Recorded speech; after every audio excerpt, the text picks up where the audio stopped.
Zuri's hands wouldn't stop shaking. Not from the surgery, not from the pain medication wearing off, but from what she was looking at on her phone screen. A wedding photo. His wedding photo.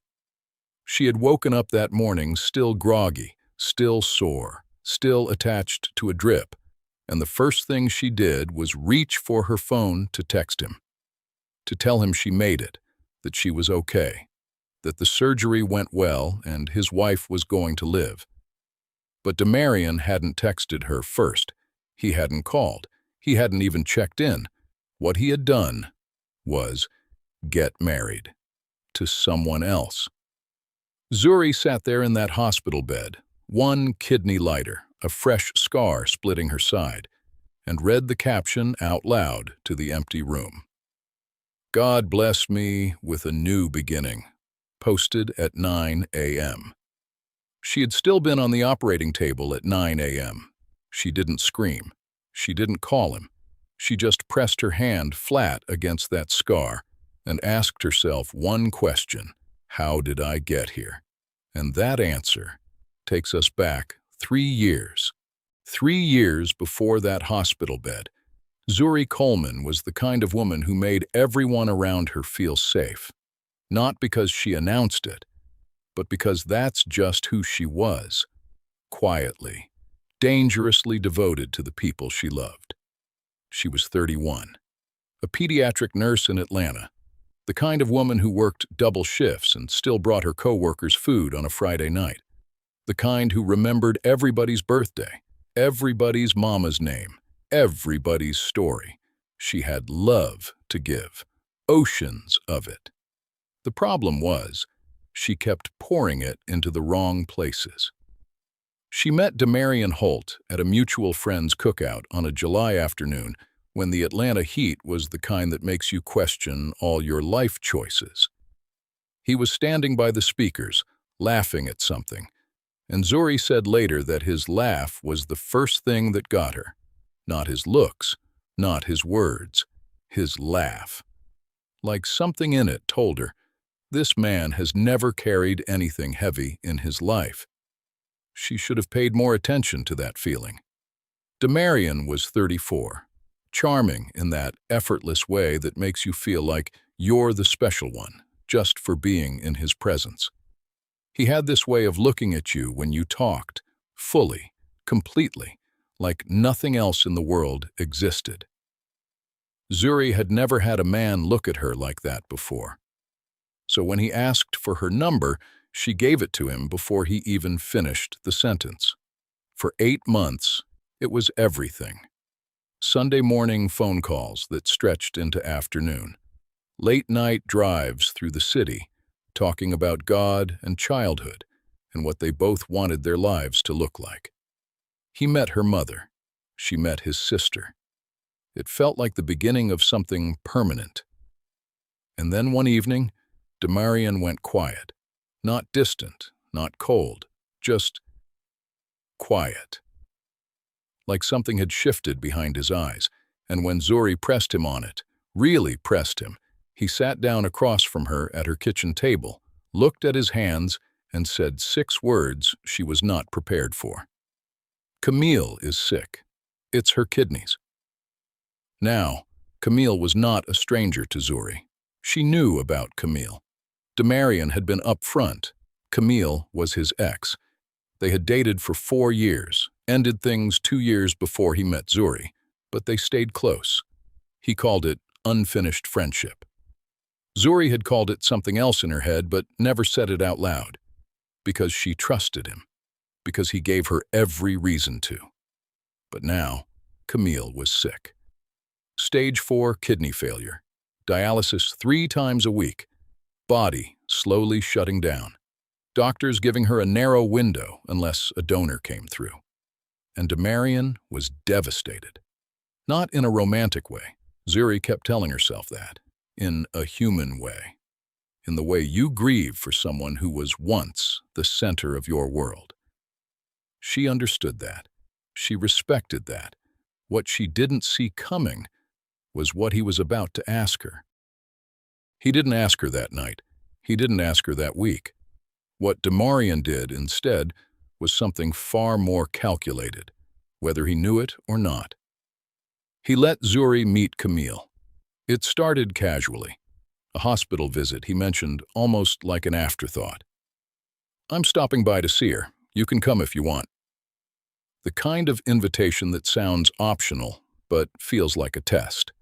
And Zuri, because she was Zuri, said yes. Camille Ibarra was not what she expected. She wasn't some distant threat or a ghost from Demarian's past that Zuri had built up in her mind. She was a 32-year-old woman lying in a hospital bed with a warm smile and tired eyes and a spirit that somehow still managed to fill the room. She was funny, self-deprecating. She made a joke about her hospital gown within the first 2 minutes. Zuri laughed, and something cracked open in her chest that she hadn't given permission to crack. They visited 3 more times over the next month. Each time, Zuri told herself she was going for Demarian. Each time, she left thinking about Camille, about how young she was, about how unfair it was, about how a woman that full of life was being slowly drained of it by a disease that didn't care about any of that. Zuri was a nurse. She had seen suffering her whole career. But this one sat differently. And then one Sunday evening, Demarian cooked dinner, set the table properly, lit candles, poured wine. Zuri remembers thinking, "This feels like a proposal." It wasn't. It was worse. He sat across from her, took both her hands in his, looked her dead in the eyes, and said, "Baby, I need to ask you something, and I need you to know that whatever you say, I will never love you any less." Zuri felt her stomach drop. Camille's blood type is AB negative. The donor list is years long. She doesn't have years. He paused. "You're AB negative too. I saw it on that form at your apartment. I wasn't snooping. It was just sitting there and Demarian." "I know. I know what I'm asking. And I know it's not fair. Are you asking me to give her my kidney?" Silence, just the candles between them, and the weight of a question that had no clean answer. "Now, pause, because I need you to sit with what just happened. This man, candle-lit dinner, both her hands in his, and he asked her to give up an organ for his ex. If you're watching this right now and your jaw is on the floor, first of all, you're exactly where I need you to be. Second, hit that subscribe button, because this is what we do here every single week. Turn on notifications. Don't let the algorithm hide this from you. Zuri didn't say no. She didn't say yes either. Not that night, but she didn't say no. And if you've ever loved someone so deeply that their pain physically lives inside your own chest, then you already know where this is going. Because love doesn't always sound like yes. Sometimes it sounds like silence. And silence has a way of becoming everything. She went home that night and sat on the edge of her bathtub for a long time. Not crying, not praying, just sitting. And the question that kept turning over in her mind wasn't, should I do this? It was, if I don't, and she dies, who does that make me? That right there, that question, is what Demarian was counting on, whether he realized it or not. Zuri said yes, not in a grand moment, not with tears or speeches. She called Demarian on a Tuesday morning, 3 weeks after that dinner, while she was still in her scrubs from a night shift. She said, "Set up the testing. I'll do it." And then she hung up before he could respond, because she knew if she heard his voice break with gratitude, she'd spend the next 6 months convincing herself she'd made the right choice for the right reasons. And deep down, she wasn't completely sure she had. The testing took 2 months. Blood work, psychological evaluation, kidney function tests, cross-matching. consultations with 3 different doctors who all asked her the same question in different ways. Are you doing this of your own free will? And every single time, Zuri said yes, because legally she was. But emotionally? Emotionally, she was doing it for a man who looked at her like she was the answer to every question he'd ever asked. She was doing it because Camille had grabbed her hand during their 4th hospital visit and said, "You didn't have to keep coming back, you know." She was doing it because she was a nurse who had spent her entire career believing that if you had the power to save someone, you used it. She was doing it for all of those reasons, and she never once stopped to ask, "What is anyone doing for me?" The surgery was scheduled for a Thursday morning in March. The night before, Demarian came to her apartment.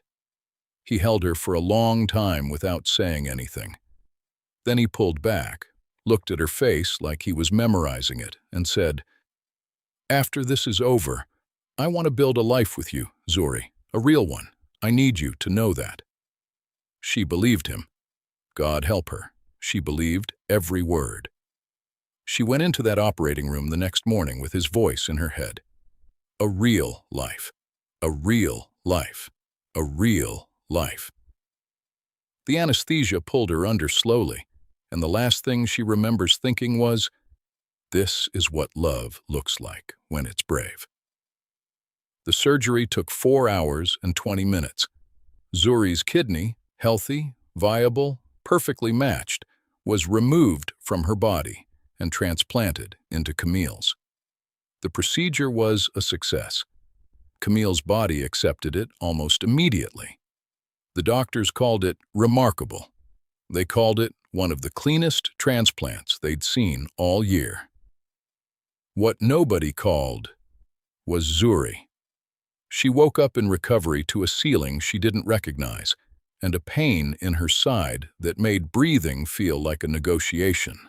Her mother was there. Her co-worker Tasha was there. Demarian was not. She told herself he was probably with Camille. That made sense. Camille had just received a new organ. Of course he was there. She told herself that. She held on to that for about 11 hours. And then Tasha's face changed. Not dramatically, just a shift. The way someone's expression moves when they know something they don't want to be the one to say. Zuri saw it immediately. "What?" Tasha looked at her phone, then at Zuri, then back at her phone. "Zuri, Tasha, what?" Tasha turned the screen around slowly, and there it was. Demarian's Instagram, a photo of him in a white shirt and gray slacks, standing next to a woman in a simple ivory dress. Smiling, both of them smiling, in front of a courthouse. The timestamp said 9:04 a.m. Zuri had still been on the operating table at 9:04 a.m.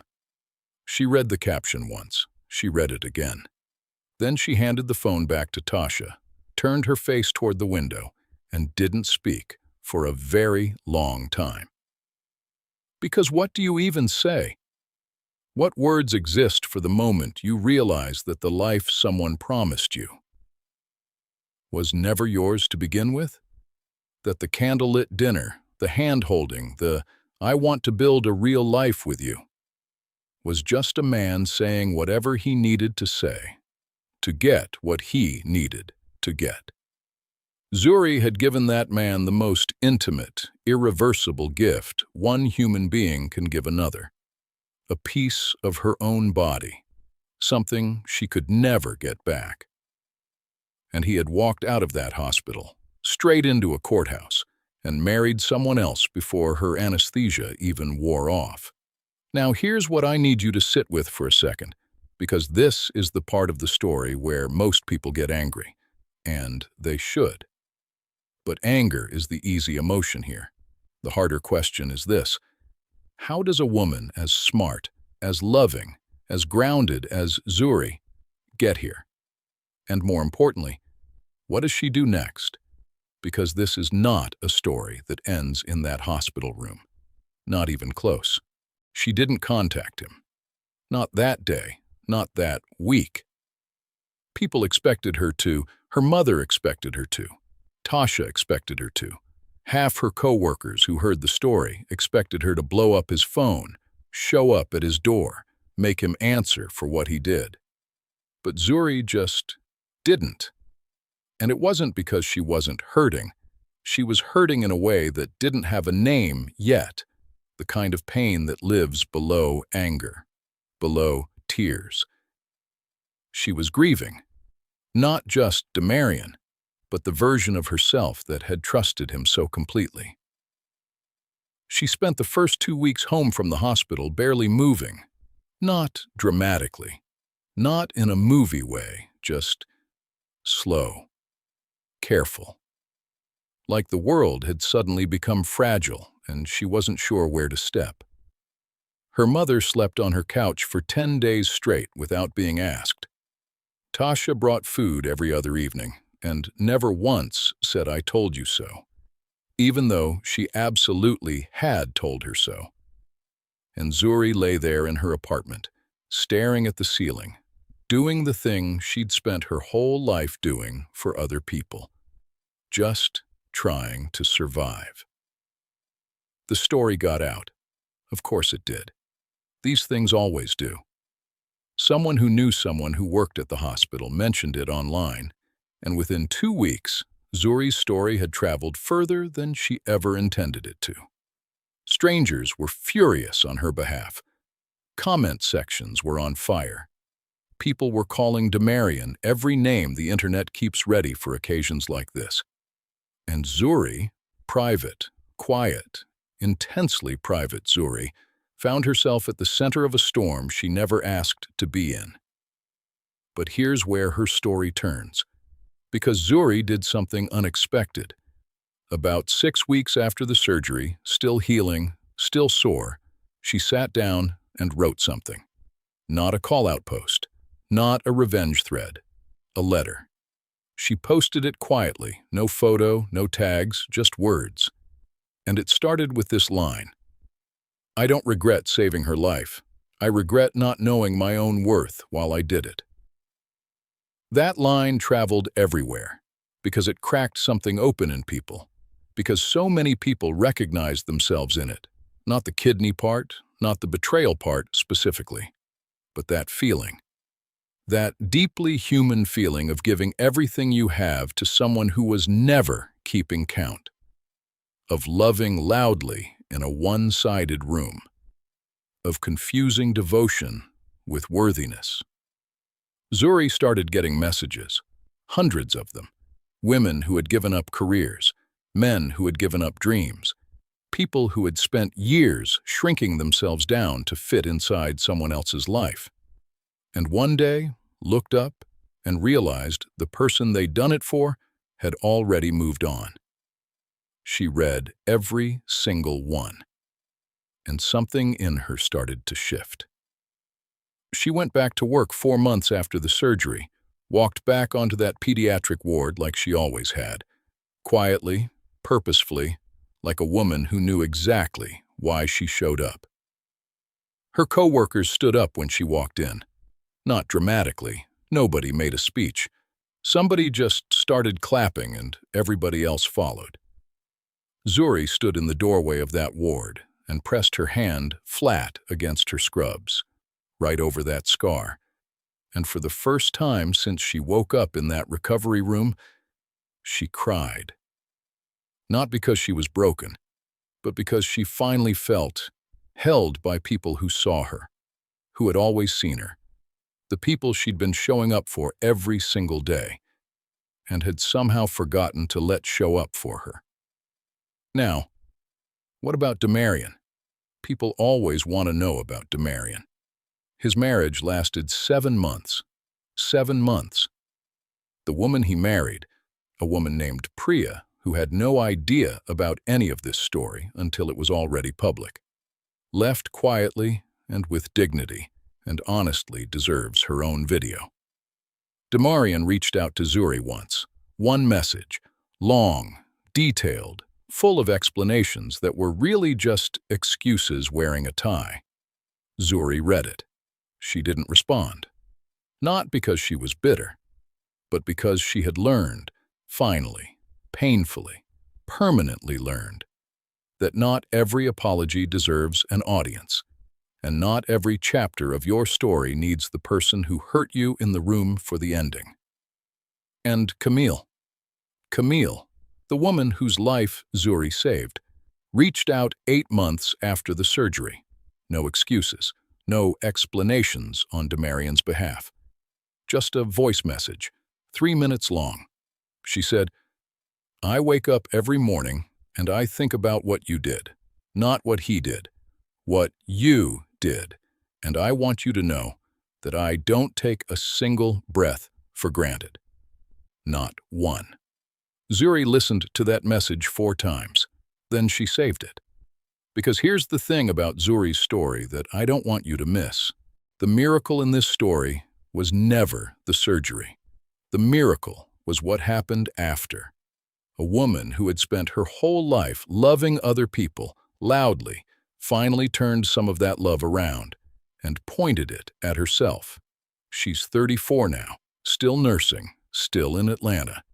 She bought her own place last year, a little house with a porch she sits on every morning before her shift. She's not bitter. She's not broken. She is, by every definition that actually matters, whole. 1 kidney and all. And if you take nothing else from this story, take this. Your capacity to love is not the problem. It was never the problem. The problem is when you hand that love to someone who mistakes your softness for availability, your sacrifice for weakness, your silence for permission. Zuri gave a piece of her body to save a life. That part of her, that generous, fearless, open-hearted part, never needed fixing. It just needed to finally be aimed at someone who deserved it. And maybe, just maybe, that someone was her.